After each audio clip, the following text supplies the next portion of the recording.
আসসালামু আলাইকুম প্রিয় শিক্ষার্থী বন্ধুরা, আমার রসায়ন ক্লাসে তোমাদেরকে স্বাগত জানাচ্ছি। আজকে আমরা পরিবেশ রসায়ন থেকে ডাল্টনের আংশিক চাপ সূত্র নিয়ে আলোচনা করব। শিক্ষার্থীবৃন্দ, এই সূত্রটি আধুনিক পরমাণুবাদের জনক ব্রিটিশ রসায়নবিদ জন ডাল্টন তার পরমাণুবাদ প্রকাশের বহু পূর্বেই তিনি গ্যাস মিশ্রণের মোট চাপ এবং উপাদান গ্যাসের আংশিক চাপের মধ্যে একটি সম্পর্ক প্রতিষ্ঠার জন্য বিভিন্ন ধরনের পরীক্ষা নিরীক্ষা করেন। পরবর্তীতে তিনি তার সেই পরীক্ষালব্ধ ফলাফলকে একটি সূত্রের মাধ্যমে প্রকাশ করেন, সেটিকেই কিন্তু ডাল্টনের আংশিক চাপ সূত্র বলা হয়। তোমরা জানো যে গ্যাস মিশ্রণের মধ্যে বিভিন্ন উপাদানসমূহ যদি পরস্পরের সাথে বিক্রিয়া না করে, সেই ক্ষেত্রে নির্দিষ্ট তাপমাত্রায় একটি নির্দিষ্ট আয়তনের পাত্রে গ্যাস মিশ্রণের একটি নিজস্ব চাপ থাকে, সেটাকে বলা হয় থেকে মিশ্রণের মোট চাপ। এবং একই আয়তনের মধ্যে যদি প্রতিটি উপাদান গ্যাসকে পৃথকভাবে রাখা হয়, সেই ক্ষেত্রে প্রতিটি উপাদান গ্যাস আলাদাভাবে যে চাপ প্রয়োগ করে সেটাকে বলা হয় থেকে আংশিক চাপ। তাহলে ডাল্টনের আংশিক চাপ সূত্রের মূল কথাটি হচ্ছে এরকম যে নির্দিষ্ট তাপমাত্রায় পরস্পর বিক্রিয়াবিহীন দুই বা ততোধিক গ্যাস মিশ্রণের মোট চাপ হচ্ছে মিশ্রণে প্রতিটি উপাদান গ্যাসের আংশিক চাপের যোগফলের সমান। আমরা ধরে নেই মিশ্রণের মোট চাপ হচ্ছে পি এবং উপাদান গ্যাসগুলোর আংশিক চাপকে যদি আমরা P1, P2 এবং P3 দিয়ে প্রকাশ করি, তাহলে সূত্র অনুসারে বলা হচ্ছে P সমান হচ্ছে P1 plus P2 plus P3 এবং এটি হচ্ছে ডাল্টনের আংশিক চাপ সূত্রের মূল কথা, যে P হচ্ছে গ্যাস মিশ্রণের মোট চাপ, সেই মোট চাপ হচ্ছে প্রতিটি উপাদান গ্যাসের আংশিক চাপের যোগফলের সমান। তাহলে এ পর্যায়ে আমরা এই সূত্রটির গাণিতিক প্রমাণ দেখব।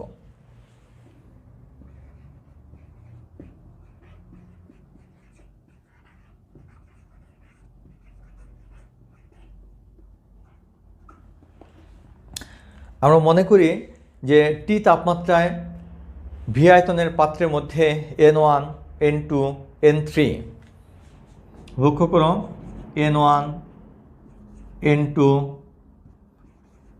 N3 ডট ডট ইত্যাদি মূল সংখ্যা বিশিষ্ট গ্যাস মিশ্রিত আছে এবং সেই মিশ্রিত থাকা অবস্থায় সবগুলো গ্যাস মিশ্রণ একত্রে যে চাপ প্রয়োগ করবে সেটি হচ্ছে মিশ্রণের মোট চাপ। সেই চাপটাকে আমরা প্রকাশ করলাম পি দিয়ে। আর ওই একই আয়তনের পাত্রের মধ্যে প্রতিটি উপাদান গ্যাস অর্থাৎ N1 মৌল সংখ্যা বিশিষ্ট যে গ্যাসটি আছে, সেই গ্যাসটি পৃথকভাবে থাকা অবস্থায় যে চাপ প্রয়োগ করবে সেটি হচ্ছে ওই প্রথম গ্যাসের আংশিক চাপ। একইভাবে যদি N2 মৌল সংখ্যা বিশিষ্ট দ্বিতীয় গ্যাসটিকে রাখা হয়, সেই অবস্থায় দ্বিতীয় গ্যাসটি যে চাপ প্রয়োগ করবে সেটা হচ্ছে দ্বিতীয় গ্যাসের আংশিক চাপ। একইভাবে N3 মৌল সংখ্যা বিশিষ্ট গ্যাসটিকেও যদি ওই ভি আয়তনের পাত্রের মধ্যে পৃথকভাবে রাখা হয়, সেক্ষেত্রে যে চাপ প্রয়োগ করবে সেটা হচ্ছে তৃতীয় গ্যাসের আংশিক চাপ।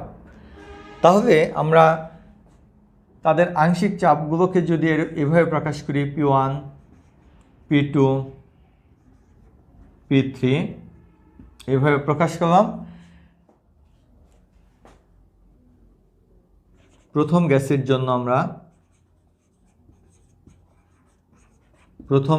জন্য আদর্শ গ্যাস সমীকরণটিকে যদি আমরা অ্যাপ্লাই করি, ইতিপূর্বে আমরা বলেছি যে ভি আয়তনের পাত্রের মধ্যে গ্যাসগুলোকে মিশ্রিত করা হয়েছিল। তাহলে প্রথম গ্যাসের জন্য আমরা লিখতে পারি P1 ভি সমান হচ্ছে N1 আর টি। তাহলে এখান থেকে আমরা লিখতে পারি অতএব P1 সমান হচ্ছে N1 into RT by V. এটাকে আমরা 1 নং সমীকরণ দিলাম। দ্বিতীয় গ্যাসের জন্য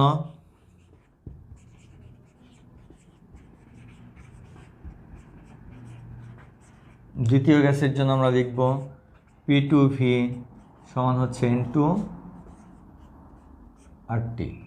অতএব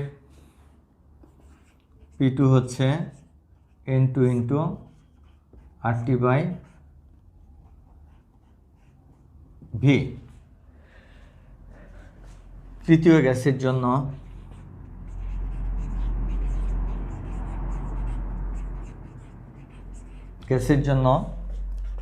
P3VN3RT। অতএব P3 সমান হচ্ছে N3 into RT by V। 3 নং সমীকরণ দিলাম। এখন এখানে লক্ষ্য করো যে তিনটি গ্যাসকেই যদি একত্রে রাখা হয় সেই অবস্থায় মিশ্রণের মোট চাপ আমরা ধরেছি কি P। তাহলে মিশ্রণের মোট চাপ P, মিশ্রণের মোট আয়তন হচ্ছে V। তাহলে মিশ্রিত গ্যাসের জন্য আমরা লিখতে পারি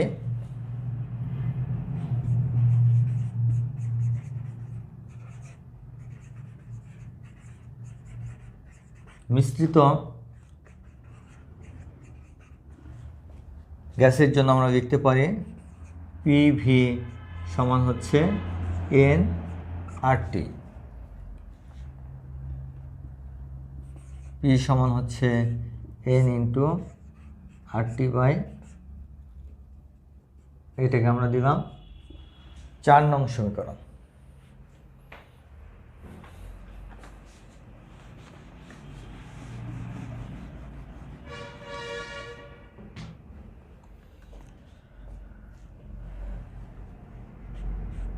এক যোগ 2 যোগ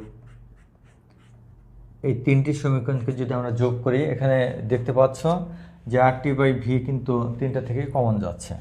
তাহলে আমরা লিখতে পারি P1 plus P2 plus P3 সমান হচ্ছে N1 প্লাস N2 প্লাস হচ্ছে N3 into RT by V।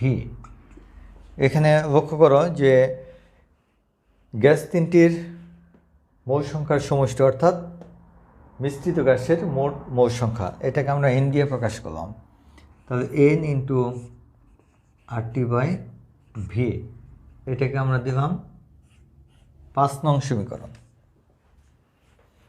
এবারে লক্ষ্য করো যে আমাদের এই যে 4 এবং 5 নং সমীকরণে দেখতে পাচ্ছ যে এখানে হচ্ছে P হচ্ছে NRT বাই V, আর এখানে হচ্ছে P1 plus P2 plus P3 সমান হচ্ছে NRT বাই V।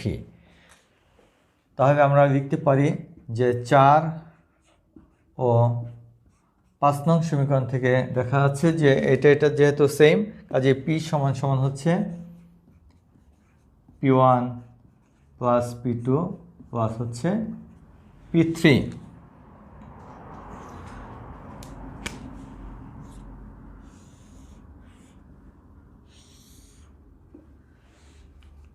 তবে এখানে দেখতে পাচ্ছ যে গ্যাস মিশ্রণের মোট চাপ হচ্ছে মিশ্রিত উপাদান গ্যাসগুলোর আংশিক চাপের সমষ্টির সমান।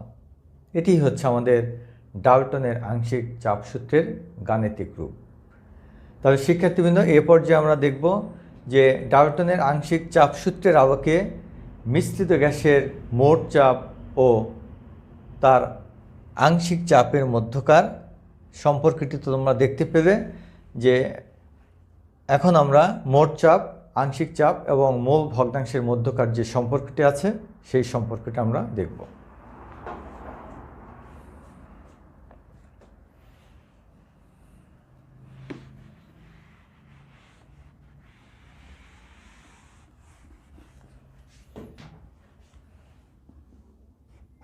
তোমরা এখানে লক্ষ্য করো, আমি এইটুকু কিন্তু মুছে নেই ইচ্ছে করেই, কারণ আমার এই অংশটুকু আমি এখন যে জিনিসটা পড়াবো সেই সম্পর্কটি প্রতিষ্ঠা করার জন্য আমাদের এটা প্রয়োজন পড়বে, এই জন্য আমি রেখে দিয়েছি।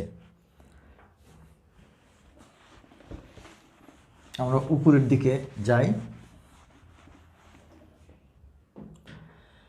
এখন লক্ষ্য করো যে আমাদের এই যে সমীকরণ 4টা রয়েছে, আমরা 4 নং সমীকরণকে 4 এবং এখানে 1 নং সমীকরণকে আমরা 4 নং সমীকরণ দিয়ে ভাগ দেব। 1 নং ভাগ হচ্ছে 4 নং, তাহলে আমরা পাচ্ছি P1 ডিভাইড বাই হচ্ছে P সমান হচ্ছে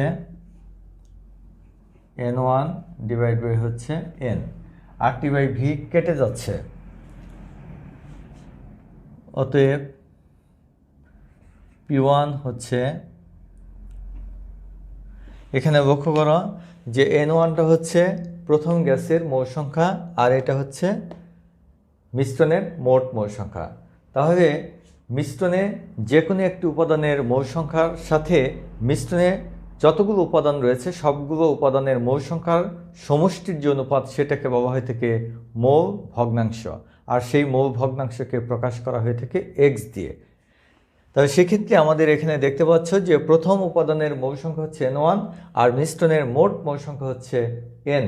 তাহলে এই দুইয়ের অনুপাতই হচ্ছে প্রথম উপাদানের মোল ভগ্নাংশ। কাজেই এটাকে আমরা x1 দিয়ে প্রকাশ করতে পারি, x1 ইন্টু হচ্ছে P। একইভাবে আমরা 2 নং সমীকরণকে যদি আমরা 4 নং সমীকরণ দিয়ে ভাগ দেই সেক্ষেত্রে আমরা লিখতে পারি P2 ডিভাইড বাই P সমান হচ্ছে N2 ডিভাইড বাই N। অতএব P2 সমান সমান হচ্ছে x2 ইন্টু হচ্ছে P। একইভাবে আমরা 4 নং সমীকরণকে ভাগ দিব, 3 নং সমীকরণকে আমরা ভাগ দেব 4 নং দিয়ে, 3 নং ভাগ হচ্ছে 4 নং সমীকরণ দিয়ে। সেক্ষেত্রে আমাদের হবে P3 ডিভাইড বাই P সমান হচ্ছে N3 ডিভাইড বাই হচ্ছে N। অতএব P3 সমান হচ্ছে x3 ইন্টু হচ্ছে P। তাহলে এখান থেকে লক্ষ্য করো যে প্রথম উপাদানের মোল সংখ্যা হচ্ছে প্রথম উপাদানের মোল ভগ্নাংশ ইন্টু মিশ্রণের মোট চাপ, দ্বিতীয় উপাদানের আংশিক চাপ হচ্ছে দ্বিতীয় উপাদানের মোল ভগ্নাংশ ইন্টু মিশ্রণের মোট চাপ। একইভাবে তৃতীয় উপাদানের আংশিক চাপ হচ্ছে তৃতীয় উপাদানের মোল ভগ্নাংশ ইন্টু মিশ্রণের মোট চাপ। কাজে আমরা সাধারণভাবে লিখতে পারি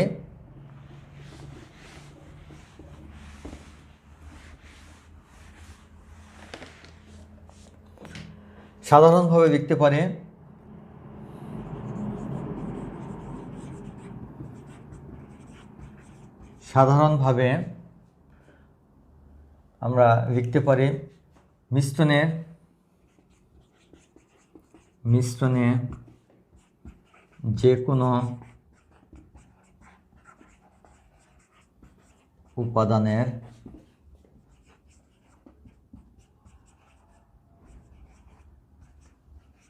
আংশিক চাপ সমান হচ্ছে ওই উপাদানের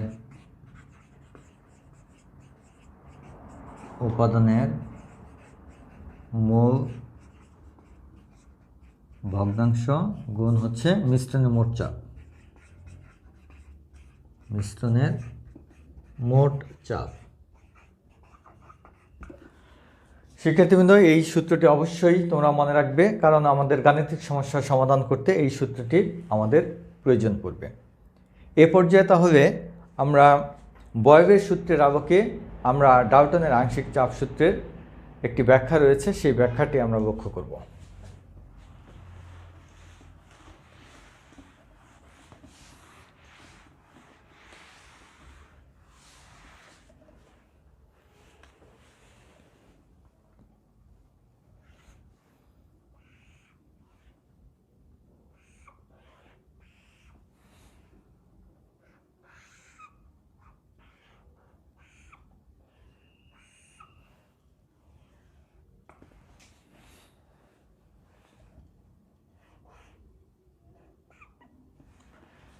এখানে তোমরা লক্ষ্য করো যে দুই পাশে দুটি পাত্র রয়েছে।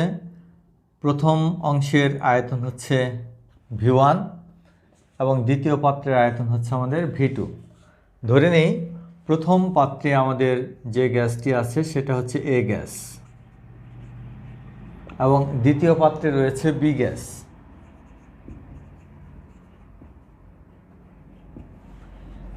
এই A গ্যাসটি V1 আয়তন বিশিষ্ট পাত্রের থাকা অবস্থায় যে চাপ প্রয়োগ করবে সেটা হচ্ছে আমাদের এই গ্যাসের নিজস্ব চাপ, সেই চাপটাকে আমরা ধরে নিলাম P1।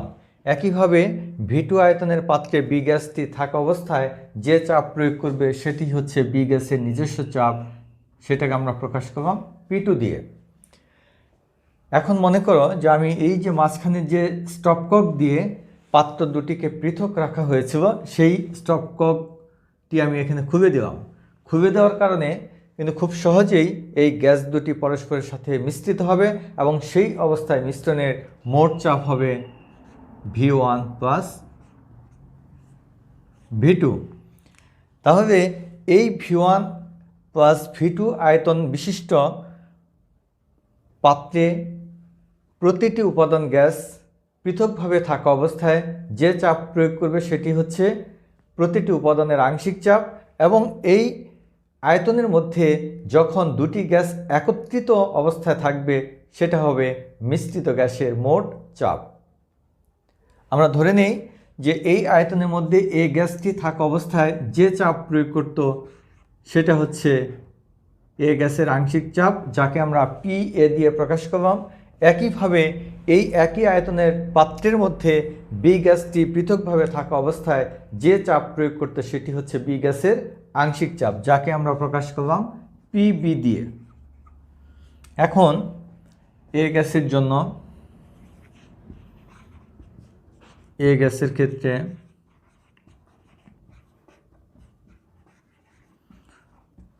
আমরা বয়লের সূত্র যদি আমরা অ্যাপ্লাই করি যে তাপমাত্রা যদি স্থির থাকে তাহলে গ্যাসের দুটি ভিন্ন অবস্থার জন্য প্রযুক্ত চাপ ও আয়তনের মধ্যকার সম্পর্কটি হচ্ছে P1V1 সমান P2V2।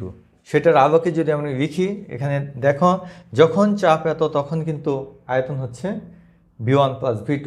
আবার এই গ্যাসের জন্য যখন চাপ হচ্ছে P1 তখন কিন্তু আয়তন হচ্ছে V1। তাহলে আমরা দুটি ভিন্ন অবস্থার জন্য আমরা লিখতে পারি PA into V1 plus V2 সমান হচ্ছে P1 V1। তবে এখান থেকে আমরা P এর মানটা বের করে ফেলি। অতএব PA সমান হচ্ছে P1 V1 ডিভাইড বাই হচ্ছে V1 প্লাস V2। এটাকে আমরা একটা নাম্বার দিয়ে রাখলাম। এখন বি গ্যাসের জন্য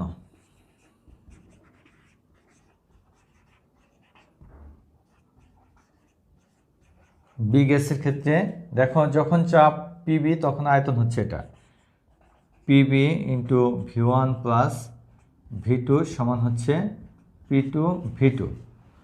অতএব PB সমান হচ্ছে P2V2 ডিভাইড বাই হচ্ছে V1 প্লাস V2। এটাকে আমরা দিলাম 2 নং সমীকরণ। আমরা ডাল্টনের আংশিক চাপ সূত্র অনুসারে যেটা জানলাম যে উপাদান গ্যাসগুলোর আংশিক চাপের সমষ্টি হচ্ছে মিশ্রণের মোট চাপের সমান। আমরা ধরি মিশ্রণের মোট চাপ হচ্ছে P। তাহলে আমরা লিখতে পারি ডাল্টনের আংশিক চাপ সূত্র অনুসারে ডাল্টনের আংশিক চাপ সূত্র অনুযায়ী লেখা যায় P সমান হচ্ছে PA প্লাস PB। এখানে দেখো যে মান বের করে রাখছি PA এবং PBর মান দুটো আমরা বসিয়ে দেব। এটা হচ্ছে P1 V1 divide by V1 plus V2 plus হচ্ছে P2 V2 ডিভাইড বাই হচ্ছে V1 প্লাস V2। আমরা লসাগু করি। অতএব P সমান হচ্ছে V1 প্লাস V2 আর উপর হচ্ছে P1 V1 প্লাস হচ্ছে P2 V2।